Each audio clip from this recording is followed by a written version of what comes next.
Because it's a war on truth, I think we have no choice but to wage a war on woke. On day one, we are going to rip the politics out of the military. We're going to end the woke agenda. Woke is ultimately assault on the truth. We've made Florida the state where woke goes to die. And as president, I will fight the woke in the corporations. I will fight the woke in the schools. I will fight the woke in the halls of Congress. We will never, ever surrender to the woke mob.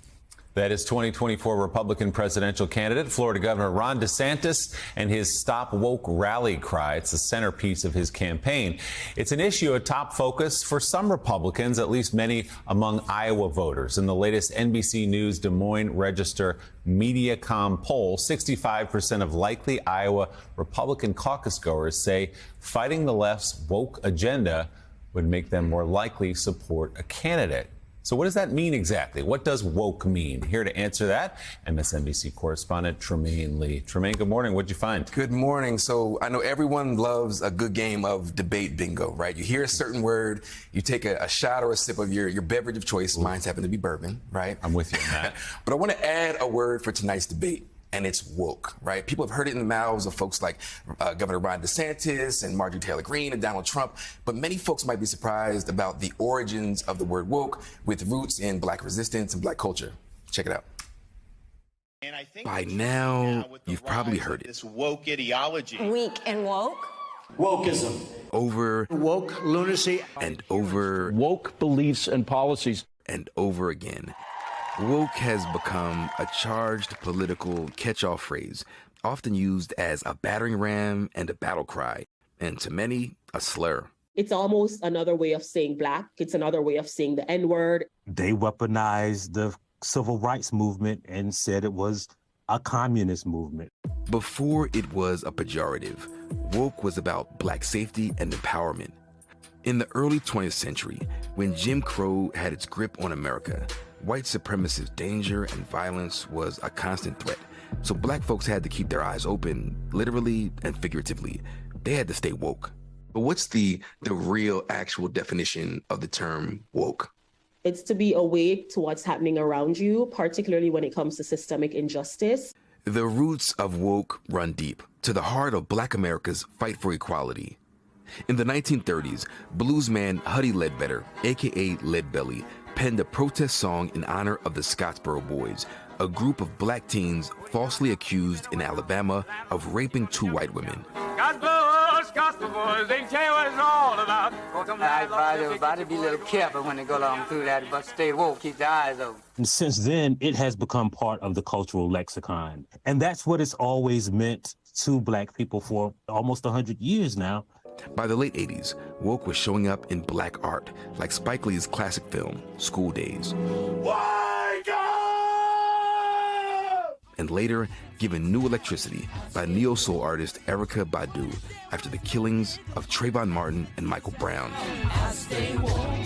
And in 2020, woke crossed over from Black culture to the mainstream, following the murder of George Floyd.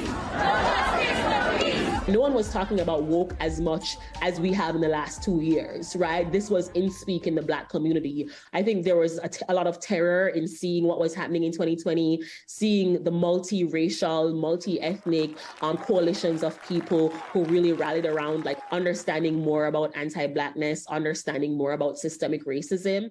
Today, woke has become an ideological lightning rod and dividing line, a warhead in the latest culture wars. Once it became like political football, particularly as we see with the GOP, it seemed like a mass message went out. Wokeness is what we're targeting. They mean it as a slur, but the people who are for these policies, for these specific goals, who think that I want my children to learn about the history of this country and not just the white history of this country, that's not a slur to me. And if you call it woke or whatever you call it, I am proud of representing those things and I want them in policy. So woke has become this phrase that means everything and nothing at all. But for many people in the community who grew up saying stay woke to make sure you keep your eyes open to some of the forces that have been oppressing black folks in this country, this is concerning that now this word has been weaponized against the very community and those who support the community who created it in the first place. Yeah, it was extraordinary to hear Leadbelly 100 years ago sing with about the Scottsboro Boys using the stay woke. So as you say, this has become a catch-all. And we hear it from school board meetings, and we hear it around Bud Light, and we hear it, this idea of wokeism.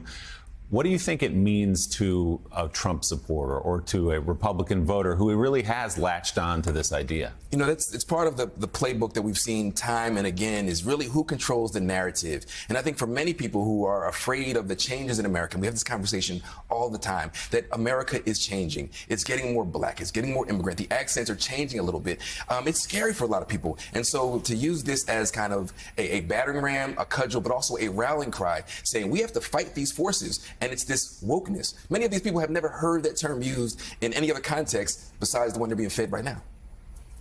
You know, it's fascinating what we're seeing now in the Republican Party, Tremaine, where you actually even had Donald Trump a couple months ago going, I don't even know what it means. I'm tired of talking about it, which means he's a couple of steps ahead of Ron DeSantis and the rest of them as far as just the sheer exhaustion. I know months ago when I started hearing woke this, woke that, it was kind of like the CRT debate.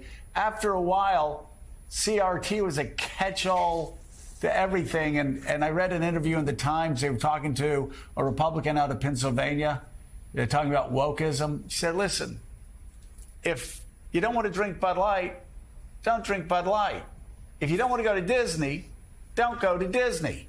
But I don't want the government declaring some sort of anti-woke war against private businesses.